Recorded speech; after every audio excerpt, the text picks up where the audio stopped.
it was only because of reassurance from others like Natalie, you can do this. Not me. That I was like, you know what? I think I can. I'm going to try. But if I hadn't gotten that reassurance, and that's one thing I as a parent have not done enough of, and why now I see that I need to do more is that reassurance of thanks so much for being on our show. What a great show. If you guys, what a great show. Why are you clapping? I need to get a fake clapper in the background. Why he clapping? You've been yaying and clapping all down the whole show. Because it's a great show. What the heck? I'm trying to show her love, man. Give me a break, man. Come on, don't make fun of me now. Don't enter my room and not address me. You come in my room, you say, good morning, Miss Daniels, or good afternoon. How are you?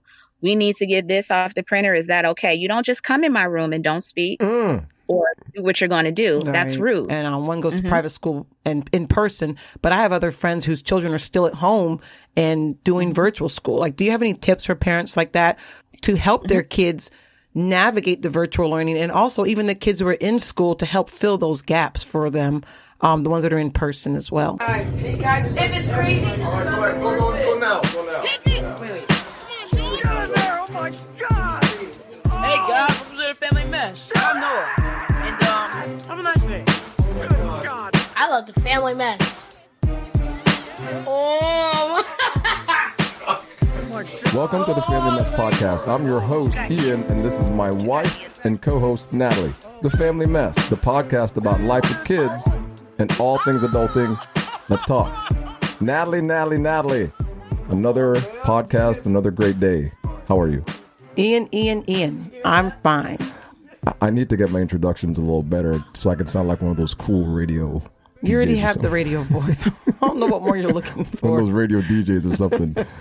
Well, today is going to be a good podcast. I can feel it. And why is that, Ian? We have a guest on our podcast today. Ooh, Yes. I'm looking forward to talk to her. Could you introduce her very quickly so we can? Yes, we have on the show today, we have Shay from In the Car with Shay. That's her podcast. And I met Shay, a few months ago. We were at an event with a mutual friend, and we got to chatting, and we both had a podcast, and I was like, oh my gosh, she's so cool. I need to talk to her. So I asked her if she would come on the show.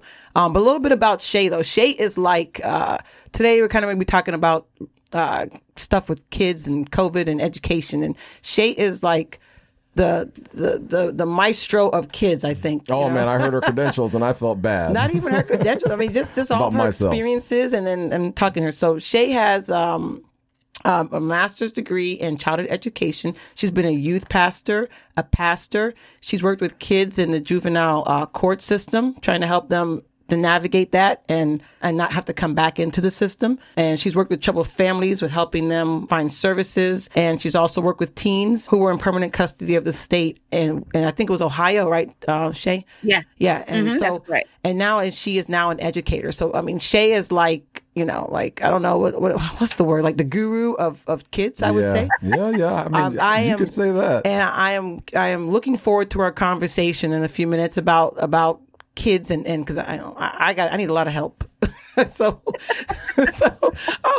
I do have quite a few questions. So hopefully you can help me and and help other parents out there. So, but welcome, Shay. Thanks for joining us today. Yay! Well, thank you so much for having me. I'm so excited. This is awesome. Oh, yes. I'm glad to finally have you on the podcast. Natalie's been talking about you for a while, so I'm glad we're finally able to get you on here. Yeah, man. Likewise. When you meet somebody like for the first time and you talk to them and you're like, man, like that's just a cool person. Like they just give off that vibe and you want to know more about them. You want to talk to them more. And I got that vibe with Shay when we met, just a few months ago. Yeah, to the point where I was like, I gotta invite her onto the show, and we've listened to your podcast, In the Car with Shay, and we were like, dang man, she's deep. Like she got some things to say. I listened, I was like, damn, I'm stupid. I don't know anything. I listened to her. I'm like, oh my God, I don't know anything. Yeah. But you guys are too much. I love you guys. You're awesome. I felt the same way, Natalie, when we met. I was like, oh man, she's really awesome.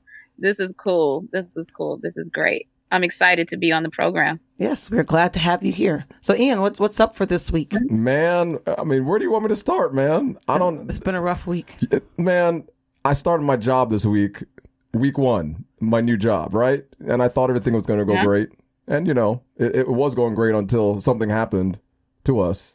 We got baby, man. We had a super spreader come to our house. A 7-month-old super spreader. Oh my God, I can't believe this. We were so good and we were trying to be so careful the entire time, and then a baby ends up destroying us. Well, luckily right now we ain't got no symptoms. So what happened was my little 7-month-old niece that I keep every morning for a couple hours in the morning, her mom shows up. I love you, my niece out there. You better tell her that. She shows up with her little baby, her little 7-month-old bundle of trouble. And she's like, oh, she got a little sniffle. I think she might get a little cold. She knew she was sick before she brought her over. I said, cold? And I went, grabbed my mask, put my mask on. As soon as she said it, I didn't even pick up that baby. I put my mask on and I had the baby for a couple of hours with my mask. But at one point I brushed my teeth and I picked up that darn baby and didn't put my mask back on. And that baby had the nerve to sneeze in my face. Oh, no. I about died. Natalie texted me at work when she did it. I was laughing. She lucky I didn't drop her because she sneezed in my face. I said, oh my God. So I ran and got my I'm going to die. Yes. I ran and I got my colloidal silver spray and I sprayed and I put my mask back on and it was on after that. I dropped my son at school. Man. I dropped my son at school. I made him wear a mask too in the car. I was like, look, that baby she got something. And then lo and behold, 3 days later this was Monday morning. On Wednesday afternoon, I get a call, or my other niece who babysat her on Monday says, my son is sick too.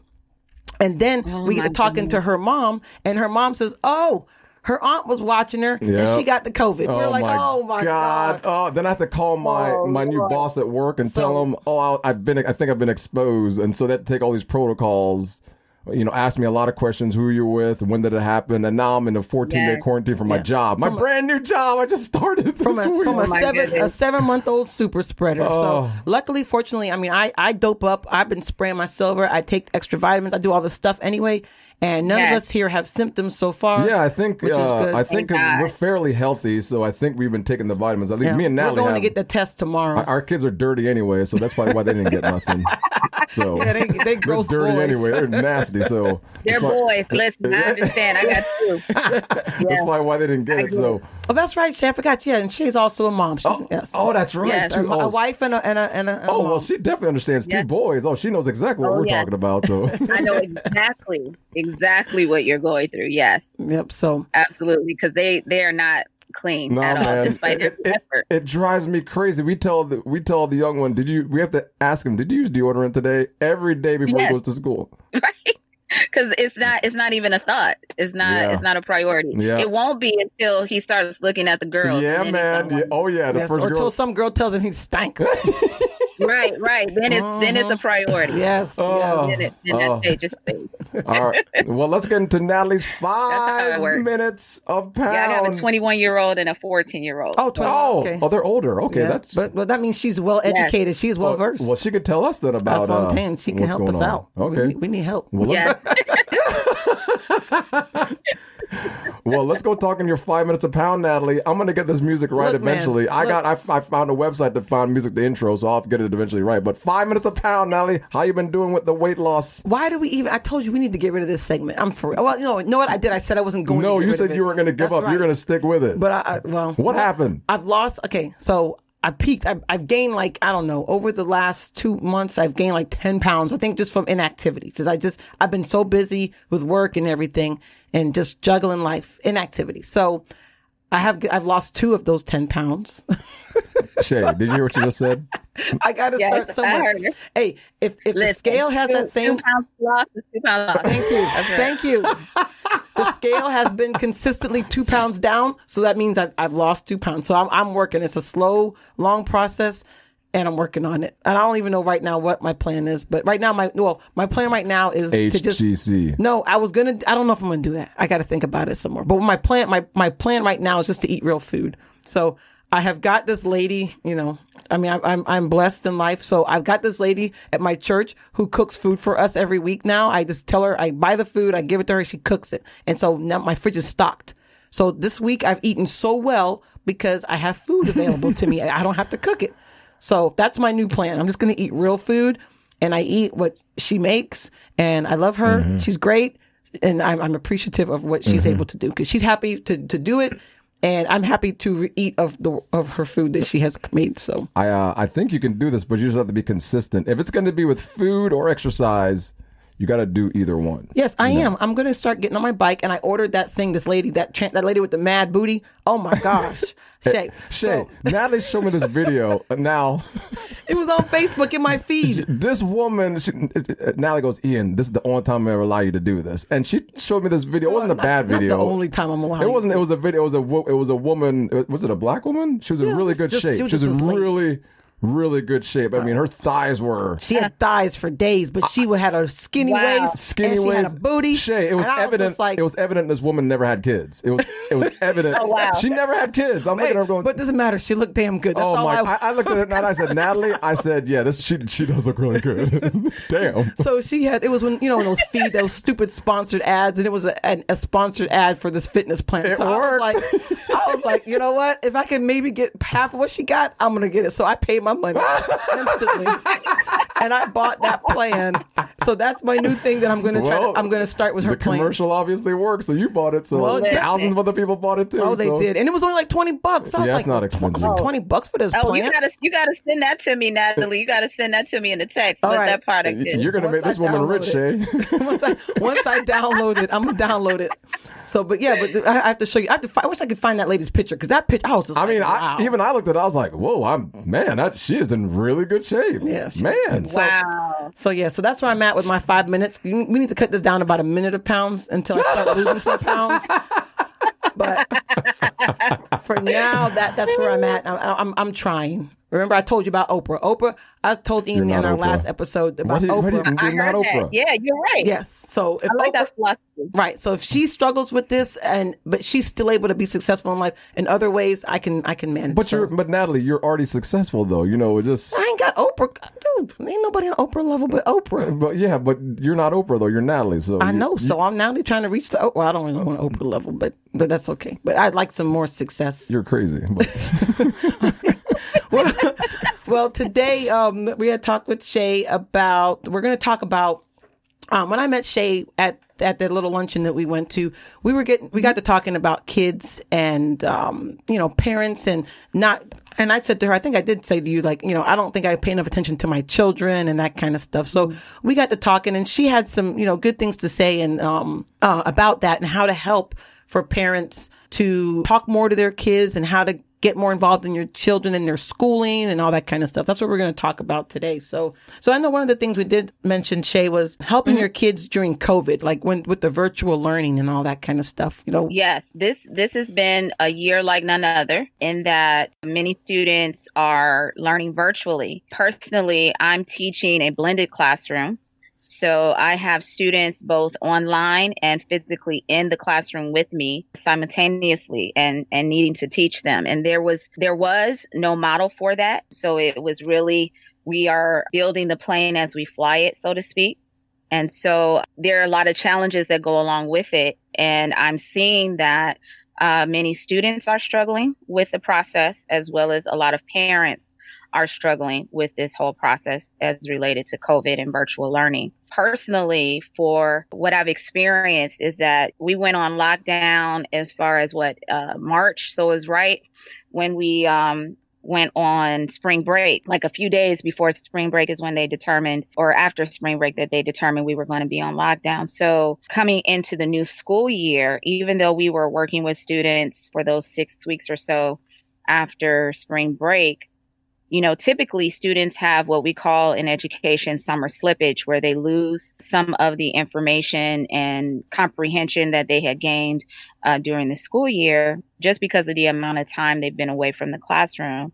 So that's pretty typical. But what we have come to realize with COVID, you really had to tack on another 2 months of gap that has occurred due to their time out of the physical classroom. What has come about with standardized testing and what have you is that as educators, we really rely on those last couple of months of the school year to hope that the students really take hold of the information we've been trying to provide to them throughout the school year. And when those 2 months were taken and we were placed in the situation of virtual, it really has had an impact. Just to give you a bit of an understanding of the impact that I've seen being a third grade teacher and the lead teacher, I have access to the data related to students coming in because we do a lot of testing and monitoring throughout the school year to assist our students in prayerfully achieving those proficiency goals that we want them to.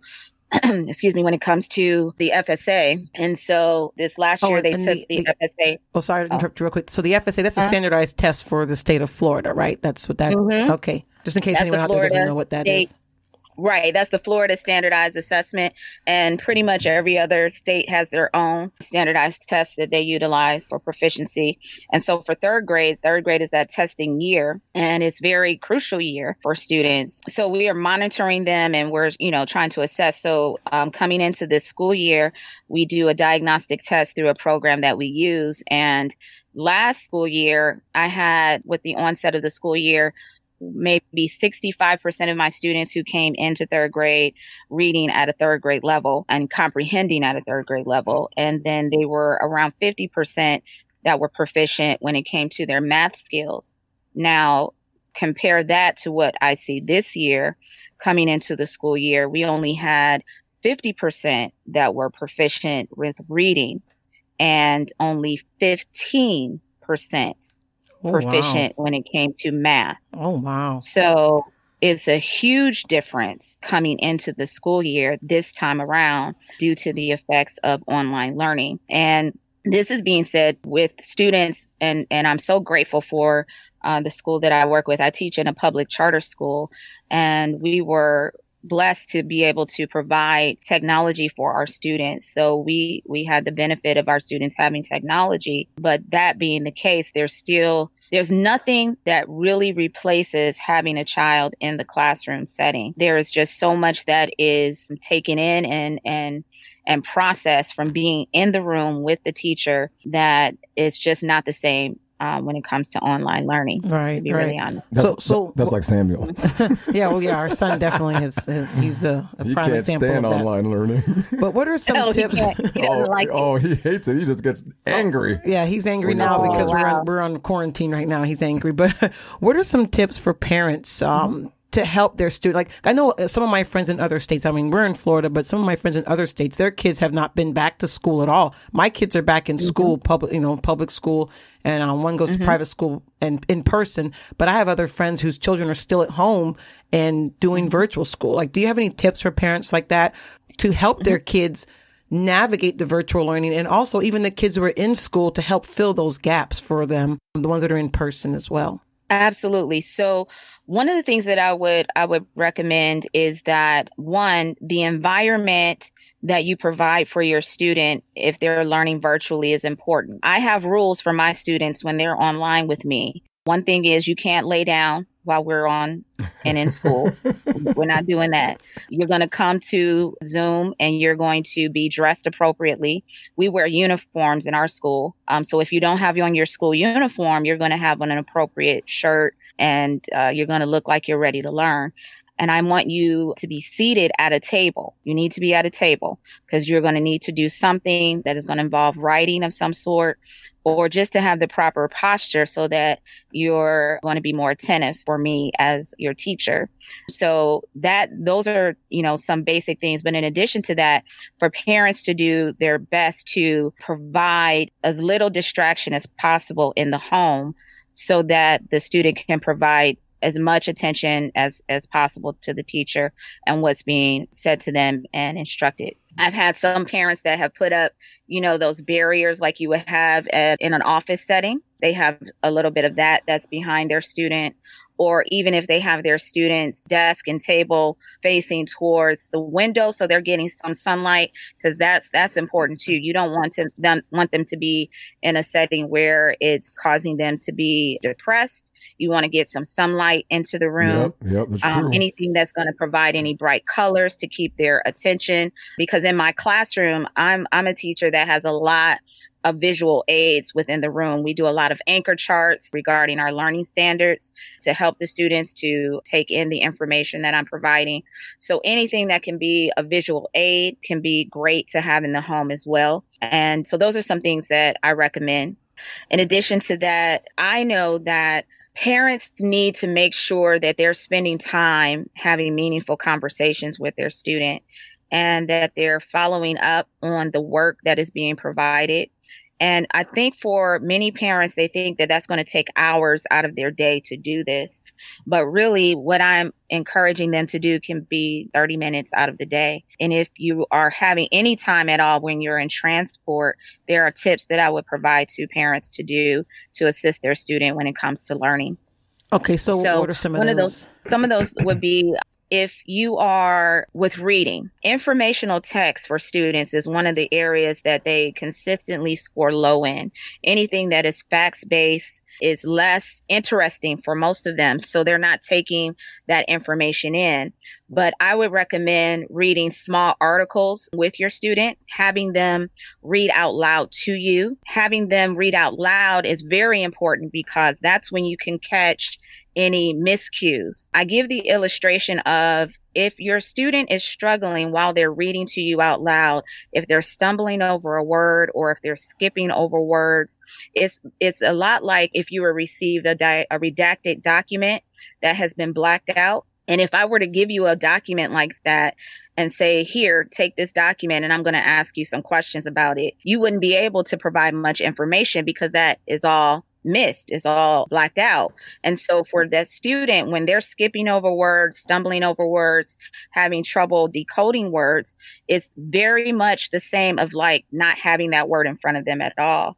And you can imagine how that really takes out of the ability to comprehend. And questions that I want parents to ask their student after they've read a particular article. And again, it can be a paragraph, a couple of paragraphs, nothing extenuous, just to ask simple questions such as, what is this article about? Main idea is very important. But not only do they need to know the main idea, but they need to know how did they come to the conclusion that that's the main idea. So what supports that? We call that in education finding the proof in the text.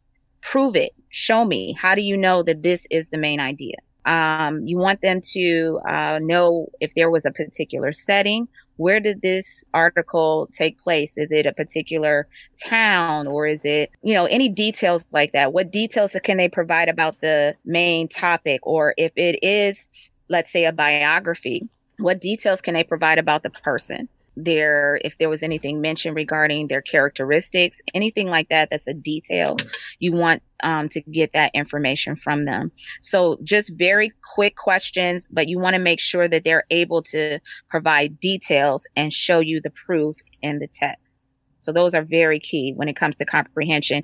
One thing that I always like to point out, when it comes to second grade to third grade and on, that year between second and third grade is a huge jump in education because students are moving from learning how to read to understanding what they read.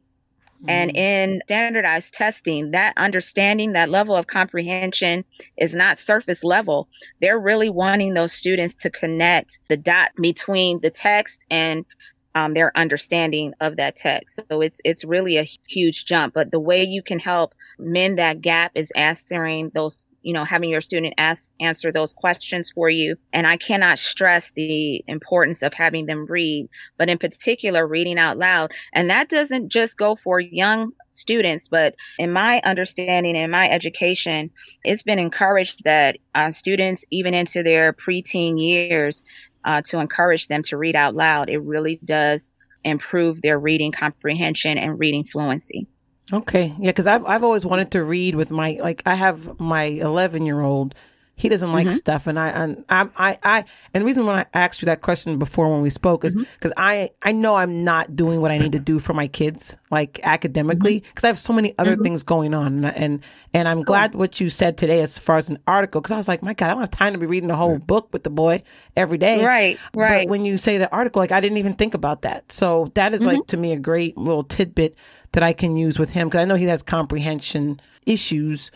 and wanting to get him a tutor, and then all the COVID stuff, and so he, I feel like he is getting more and more behind, as time goes on. And another thing, like I've had a couple of my friends who are at home with their kids. So this is kind of digressing back to what we talked about at first, but they want to, like, when they're on the computer, they can't stay focused on they're trying to do this and do that. And, one of my friends has said many times to her kids, they're always distracted. They're trying to keep them off the games or off the, is there anything that Right. anything that you've found or noticed that parents can use to keep the kids off of the other apps on the computer, or, Could everybody hold that thought for a second? Could we take like Sure. a 20-second break, and then we'll get right back to Sure. that answer? Okay. All right. Absolutely.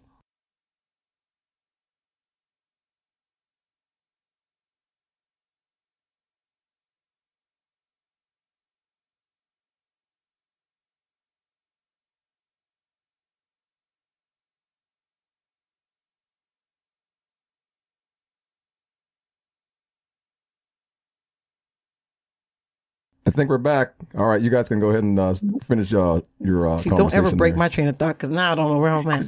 I knew you were going to forget. Shay, I already know No, you're it cool was- and you remember everything. It was so about kids and go ahead. technology. Right, how you can prevent their distraction. That's right. Uh-huh. Go ahead, Shay. Yeah. Answer. So I recommend, parents can put some parental controls on the computer. That is available, that you can disable and block some of those applications on the computer. How do you find those? so that Do you just Google like parental controls, or? Yes, you can just Google. Yeah, Google those, Google parental controls. But you can also just check the history of your student on the web after, the session is done for the day. I'm seeing that a lot of parents are, I hate to say it this way, but they're kind of scared to parent when it comes to providing clear and distinct barriers or boundaries for their student to say, listen, education is important, making sure that their student understands the level of importance that they're putting on education, that if I find out by looking at the history and they know how to clear it off, but you also know if they cleared it off because it won't show Nothing's there, anything. right. in it. Yeah, we caught you, fool. That's what, we know what you're doing. Exactly. So, just let them know I'm going to check the history and do so. I think that's a part of the issue too. As parents, we get so busy and, we make these threats, so to speak, but then we don't follow through. But if you're consistent in following through, then they'll know, hey, this is what's going to be the result, that there's going to be a consequence for that. Right. Because we're not playing games when it comes to education. I am seeing that there is less of concern with some parents as related to their child's academic performance. I've had instances where some of my team members are telling me that despite phone calls home and despite, expressing to parents the concern, many parents are not making any changes or doing anything to help remedy the situation. I know that our administration even mentioned they called home to those students who are failing certain courses, encouraging them to bring their student into the school, and parents have just flat out said, no, I'm not doing it. Oh, I know. So- I can tell you why. Why? How do you Yeah. know? Okay, think about What this do now. you know, Because I Mr. know how Ian? these parents feel. Shay, this is nothing against the Yes. system or anything, but as a parent, maybe Right. you understand what it's like to be as a parent, but along with everything you're doing as a parent, and then you have to bring your kid. Now, it's very important that kids get education. And I mean, even Natalie is the one in this relationship that really stresses education on our boys. I mean, I do too, but she does it more than me. But the thing is, Right. as a parent, you just don't want to get up and do anything at times because you just don't want to. It's not because you don't know it's important, but some of these Right. parents just don't feel it's important to do it, and they just don't do it because they just want to get up and do it. That's all it is. It's just I'm guilty of some of that. I don't want to do it. guilty of I just that. don't want to do it Yeah. right now because of time. I just want to do what I got to do. That's what it really comes down to. But it sucks because the kids end up are going to get the brunt of that when they get older because they're going to be Right. behind. That's really Exactly. the issue. And that's the thing. And Thank I know exactly what's behind it. I knew that was a lot of it for parents, and those calls that I've made home to parents. What I get initially with the phone call is a lot of, they're on the offense, they're on the defensive with Yep. me. And I assure them, listen, this is not me judging you. This is just me, wanting to make sure you're aware of what I'm seeing, in the classroom, because I don't want it to be a surprise to you when the grades come out, 1. 2, I don't want it to be a situation where the gap continues to grow because the bigger the gap, the harder the hurdle to get that gap filled in. So a lot of parents have, said, Miss Daniels, this and that. And I was like, listen, this is not me judging you. This is not me, putting a magnifying glass on the situation. This is just me letting you know my concerns and what, I want to do to assist you and your student in being successful. I even had parent town hall meeting virtually just to share these same things with my parents in my classroom so that they had some tips on what they can do to assist their student. Because unfortunately, there's only so much that I can do virtually with their student. And likewise, only so much I can do in the classroom. And so we really need the support of parents to follow up with what we're doing. And conversely, I know I mentioned a lot about reading because reading really expands on every subject. I cannot stress enough the need for students to work on multiplication tables and learning those multiplication facts because it plays a huge, huge part later on down the road. At one point, when I first moved down here to Florida, I was the director of a tutoring center. And I actually had a senior come in for tutoring. And I was told by one of my staff that this senior in high school could not tell them the answer to 4 times 4. I believe that. I believe that. I'm not surprised in the least at all. Yeah. And so we have students and I'm very age appropriate, of course. I'm very clear and honest with my students. And I tell them, you are becoming lazy in your thinking. And the reason is because of Siri, because of Alexa, and because of Google. They want the quick answer. Yes, that's a generational thing happened with all these because it's not just one. It's high school all the way down. Generational. And it's crazy. It's now, isn't that the kids are lazy? They don't want to think. They don't want to use their minds and think anymore about solving problems. Problem solving hurts their mind. I'm serious, Natalie. Look, we have to struggle with our kids to get them to solve. Look at our oldest. We have to say, just think about something. When you read it, think about it. Don't just jump into it, look for an answer. Just think about how you're going to solve it and then go into it. Right. We have to always tell them that. Yeah, they don't. But I'm telling you, it's going to affect them into their adulthoods, and it's going to go. It's horrible for corporations because what happens is now you get a generation of people out of colleges that don't want to solve problems. We're already seeing this in our level, and some of the young people that we've come in. We have to you got to think about this. Don't just jump to an answer. Think. You got to think about problem solving. But I'm telling you, it's something that hurts their brains now. They don't Siri and all these, the new age of God. What do you want to call it? What do you want to call it, Natalie? Technology. Is technology the new God, do you think? I think my seminary professor said technology is these generations' new God because it's everything to them. That's true. When you think about it, because God to us is, we wake up to him, we see him, right? But these kids that are born into this, like, they don't know anything else except Siri, Google. You see what I'm saying? And a lot of them get their identity from these things. It's weird. It sounds weird to me because I don't work that way, but when my professor told me that, before he told me that, I never saw it till he mentioned that. So that is kind of their kids' new God, is this technology that's coming out. It's weird. It's crazy, but it's very true. It's very true. But that's partly why. And if we as parents don't, go ahead. No, you go ahead. Sorry about that. I was just going to say, and if as parents we're not addressing this and having these conversations with our children, they're not even aware that this is what's happening. So even in sharing that with my students, they were like, "Oh yeah, Miss Daniels, that's true." And I tell them all the time, I need you to come here and I need you to put your mind to work. And I've had them tell me it hurts. They've said it like, "Oh, my brain, Miss Daniels, my brain." I was like, "Right, we're exercising our brain. You got to use your brain." That's right. And I said, I'm not the teacher that's going to let you be lazy. That's not me. You know what? We're not doing that. I'm glad you're doing that. I had a teacher just like you when I was in high school, and she made me use my brain, and I hated her for about 3 weeks because I was a soccer player, and I needed her to sign off on my permission slip to play soccer, and I had, I think, a C or D in the class, and I was like, just sign this. Could you please just sign this so I can play? And she said, I'm not signing this. I'm like, why not? And she goes, I know you're a better student than this, and I know you can pass this class. This is what she told me, and I was angry at her because she wouldn't let me play soccer, but you know what? I ended up getting an A in the class, and that's great. She said she believed in me, and she knew I was just being lazy. And I think a lot of kids are just truly being lazy because most kids I know can do the work. They can do anything they want to do, but they're lazy. That's Well, but some of that too, Bottom line. Shay, we were also talking earlier about with the kids with not getting enough attention anymore at home, and parents aren't available to talk to their kids. And I'm that's something I am very guilty of. And Me too. You know, I'm working with a life coach, and she's been like, you have to have conversations with your kids. I'm like, well, what the heck do I talk about with them? Like, I used to when I was younger. I've always taken care of my younger nieces and nephews. They were like now they're in their 20s. So they're like 20 years younger than me or whatever. Some of them are 10 years younger than me. But I could talk to them. But now that I have my own children, I find it hard because I have so many things in my mind and so distracted to really, and I don't even know what to say to have real conversations with my kids. Like, can you elaborate on that? Like, how can parents, since, you know, you mentioned that some of the kids are needing more attention in the classroom when they're acting out.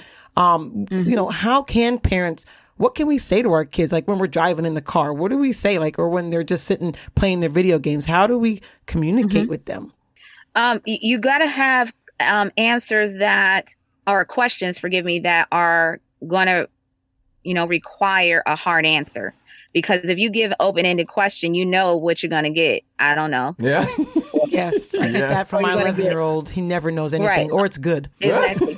A one-word answer. And you have to be willing to be uncomfortable in the conversation.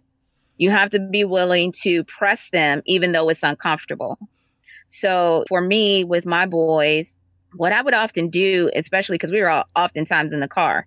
And so, you know, if I have on the radio, I would have on NPR or That's a good idea. you know, some other radio station, even if it was the Christian radio station. I find we don't have a lot of good radio stations in Florida, but whatever. Florida is very different than the rest of the country when it comes to the radio down here. They are. They really are. Yeah. So my station is on NPR most of the time. So, of course, a lot of current events are, you know, being discussed there, and also podcasts, of course, I'm constantly having in the car. So I'll, you know, ask a question based on a subject that's playing on the radio and say, hey, you know, have you talked to your friends about this? In particular, my youngest son, Isaiah, I was listening to a podcast and he heard the voice of the person being interviewed. And he said, hey, is that this person or the other? I said, yeah, that is. And he's like, oh, I see them on Instagram. I was like, oh, wow. I said, you know, they started this business and it got us into a conversation all about being an entrepreneur and what that was all about. And so I think, you know, having the courage just to say, hey, have you talked to your friends about this? Or have you heard about this person? Or even just sharing with them something you found interesting will cause a conversation to be sparked. Another thing that I'm seeing, especially in the African-American culture, and one thing that I'm concerned about is that we have parents that are not sharing with our children the significance of our history and those who have pioneered in our culture. Even this year, I forget what we were talking about. Of course, as I get older, the gap is widening. And, you know, these third graders didn't know who Oprah was. And I was just like, wait a minute. Oh, wow. Wait, what? Oh, yeah. You know what? I think we take that for granted, though, because we know who Oprah is because we grew up with her. But right. You think who doesn't know Oprah? But yeah, that's true. Right. And that's the thing. That's what's happening. We're taking it for granted that they know who these wonderful people are. But if we're not taking the time to have these conversations with them, they don't know. Yeah, that's what. Yeah, I recently just ordered the Blacks in History card deck. It's like a deck of cards that has. I use that in my classroom. It's excellent. Yeah. Okay. I just got it the other day. I haven't opened it yet because we've been on vacation and stuff. But I'm definitely going to. I purchased it to say, okay, we're going to start talking about things that, you know, because if they don't see people that look like them or know of people that look like them that are accomplishing or have accomplished things, I think it affects some of their confidence and how they see themselves. Yeah, so I kind of realized that. It really does. They need to see others that look like them. It affects their psyche. I mean, look at our son that plays sports now. I mean, it's a big deal. If he doesn't see others that look like him, they tend to play down and not play up. It's very important that they have a coach. That's why I brought him that coach that believes in him and says, hey, you can do this. Don't play down because you want to be like everybody else. Play up. Play above your, because you're great. But if they're not around or see people like them, it does affect them. Right. And it affects every part of their being. It affects. Yeah, I realized that reassurance is so. I didn't realize that even as an adult, like reassurance is so important. Like even with me, I started my business last year. And it was only because of reassurance from others like, Natalie, you can do this. Not me. That I was like, you know what? I think I can. I'm going to try. But if I hadn't gotten that reassurance, and that's one thing I as a parent have not done enough of, and why now I see that I need to do more, is that reassurance of you can do, you're capable. And sometimes we need that from other people. You know, people, they say, oh, you shouldn't need other people to tell you, but we do. I mean, as people, we need that validation. We need that encouragement from others to push us forward a lot of times in order to succeed and to reach these goals and things that we are capable of. And I had no idea about that. And, until my own personal, story of my business and getting started. And, if they hadn't, if those people hadn't told me, people who I value their opinion hadn't said to me, you can do that, Natalie. Why not? Why not you? Right. I would never have done that, so that's something. It's so important. Yeah. We need validation and we need affirmation. Right. It's necessary. And going back to even your point that you were, inquiring about some of the attention seeking that I'm seeing in the classroom and the fact that parents aren't providing as much attention, the need to touch your children, hug them, give them a kiss on the cheek. They don't have that enough, especially now that we're so disconnected from one another in society. Yeah. We need to give more hugs. We need to say, just take the time, to say good morning, give them a hug. Of course, with boys, I know, they go through their moods and times. Yes, they do. I squeeze mine and I don't let him go. Oh, yeah, the youngest. Yeah. Oh, the youngest doesn't want to, just squeeze him hard. And I'm not a hugger. I'm not that mom, but I've had to try to become that person because I realized that I was not giving my children enough affection because I wasn't raised that way. That's just, I have to step my whole out. family's like this. We're all Shay, her family is not huggers, hardcore, straight gangsters. Really? Oh, yes.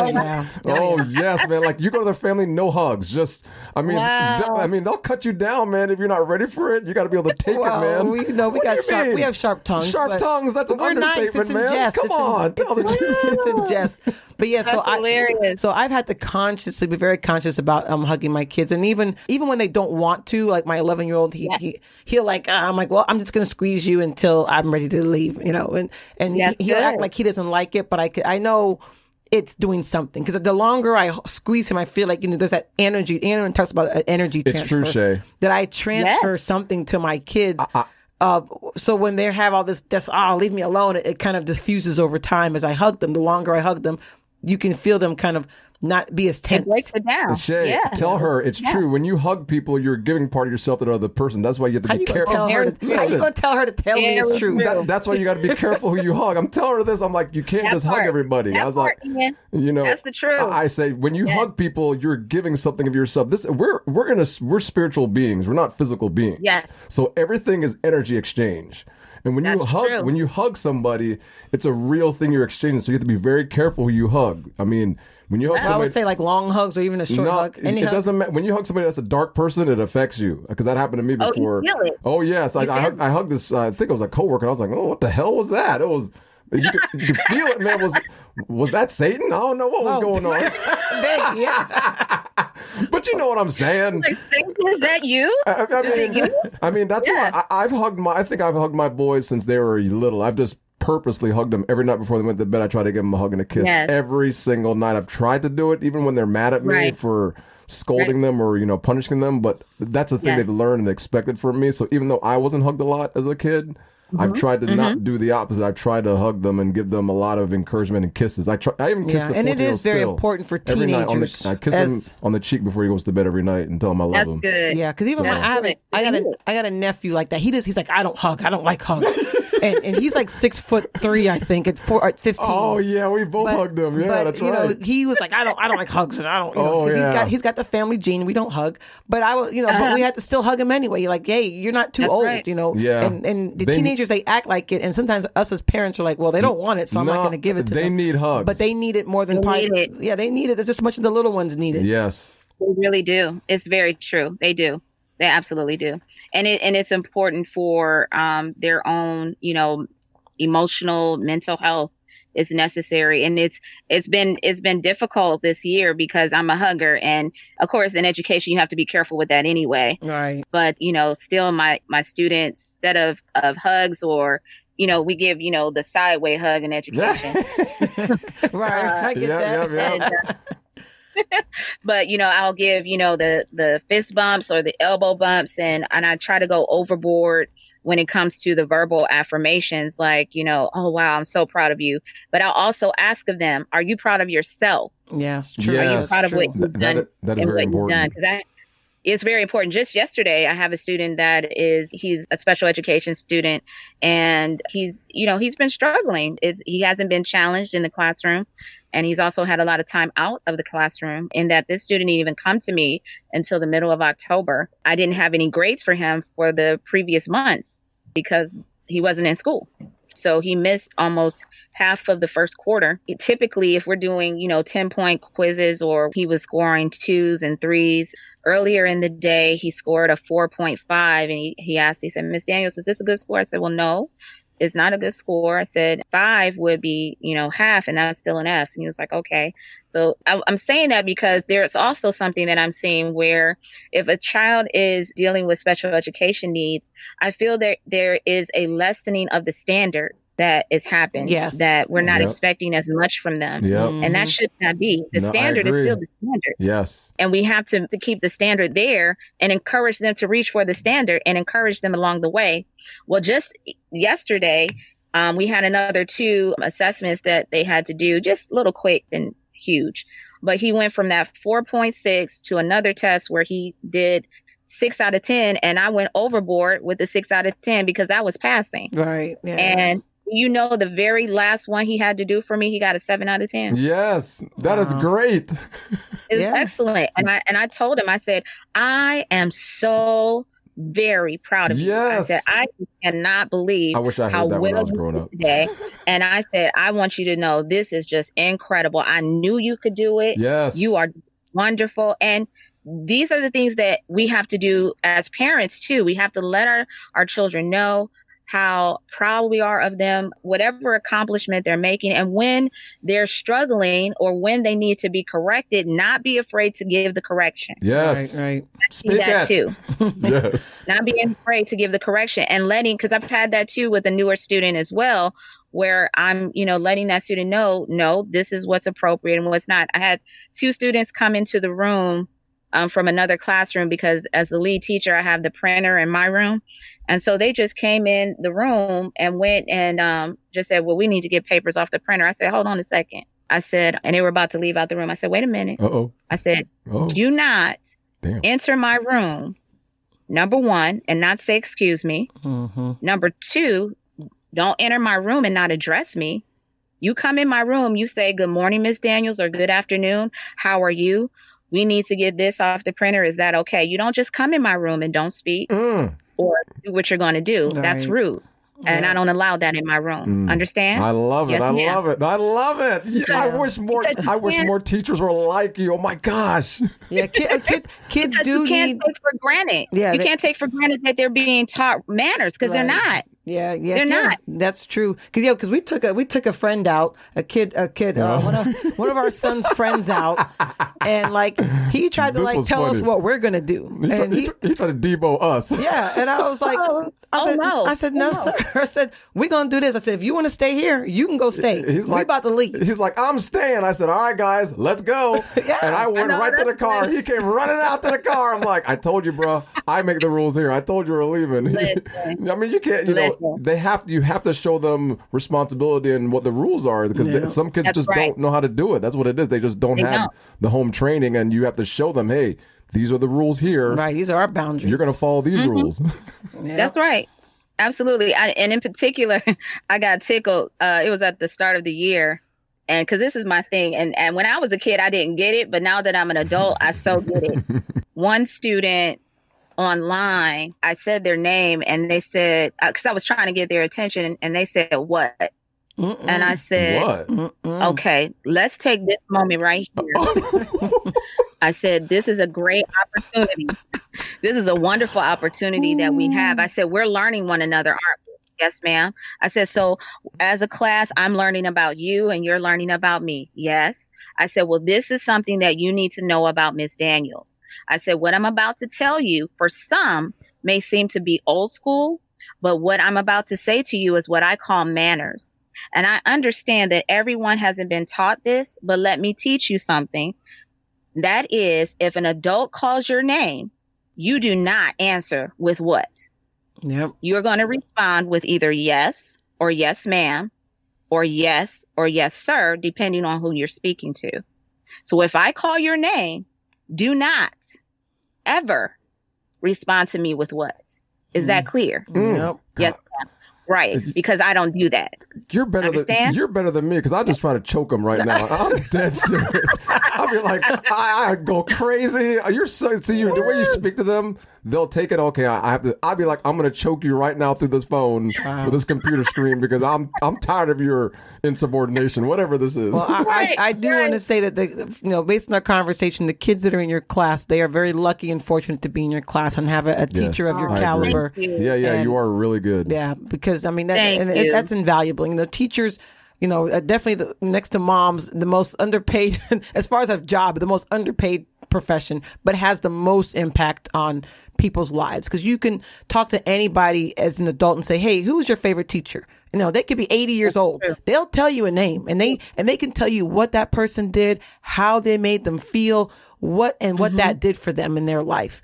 Teachers are extremely valuable, and I thank you for what you do and what you give to those kids every day. It's my pleasure to Can do our it. kids It go to really her? is. Can our kids go to her? I need to find out where you Our teach. kids need to go to you I might because, need to man. drive somebody. No, we got a 5th grader now, so we're about to be out in the elementary school. Yeah, he's gonna be in 6th grade next year. wow. So Yeah, that's my youngest is going into 6th our grade. boys aren't boys anymore. They're really growing up. So Listen, I keep telling myself every time I say my boys, I say, wait a minute, I really have to say my young men now. yeah. I mean, my oldest son sounds like me. He sounds exactly like me. His voice is deeper than We mine. get a little bass going on. I don't like Yeah, this. Isaiah, his voice is completely dropped now. My mom calls and she thinks it's my oldest son. I said, no, that's Isaiah. That's so crazy. But thank you, Shay. Thanks so much for being on our show. What a great show! And if you guys, what a great show! why are you clapping? I need to get a fake clapper in the background. Why he clapping? What?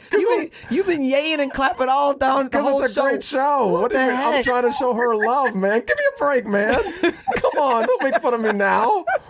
Oh, this is right. so great. This has been fun. This has been great. Disregard Ian and his clapping. This is what I have to deal with. Give me a break. She knows. Thank you for being on our show. So if you guys want to check out Shay, if you want to take a listen, she has her podcast. In the car, I want to say driving with Shay every time. In the car with Shay. It's SHAE. Yeah, SHAE. And what platforms can they find your podcast on, Shay?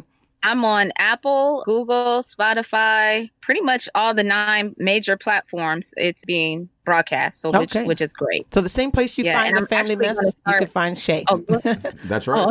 Go ahead. No, go ahead. I was just going to say, I'm actually going to start a YouTube channel as well this month. So look out for that. Okay. Do you know what the name's going to be? Is it going to be the same name?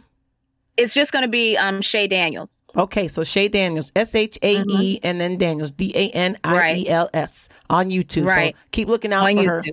Oh, that's good. That's cool, Shay. We look forward to that. Hey. You're gonna be across the country. She's gonna be across the country, and someone's gonna pick her up. Oh, yeah. She's gonna be famous. From your mouth to God's ear, Ian. See, Shay, tell Natalie this. You got to speak these things into existence. I keep telling her this. That's right. You're tripping. Come on now. Come on, Natalie. But I'm not, as though they already were. That's right. Hey, someone the other day, and then we'll close, but someone the other day posted that God has a plan for you. And I had to say to her, well, she said, God has a plan and he is going to, I think it was something about it's going to work out. And I said, well, what if he ain't told me the plan yet? How am I supposed to? But she I was just messing with her though. But yeah, so I guess God has a plan. He's going to work it out for everybody. in one way or Amen. another. I believe that. Well, thank you. This has been a great podcast. So, you. for all our listeners out there, you can listen to the Family Mess on all the streaming platforms: Google, iTunes, Spotify, Spreaker, and all the other streaming platforms. Thank you, Shay. Thank you so much. Thank you. Yes, everybody check out Shay. Follow, like, subscribe, or whatever it is on that platform to do to find out when the show's coming up. I love Yes, Family yes. Thank Mess. you, everybody, and God bless. Oh.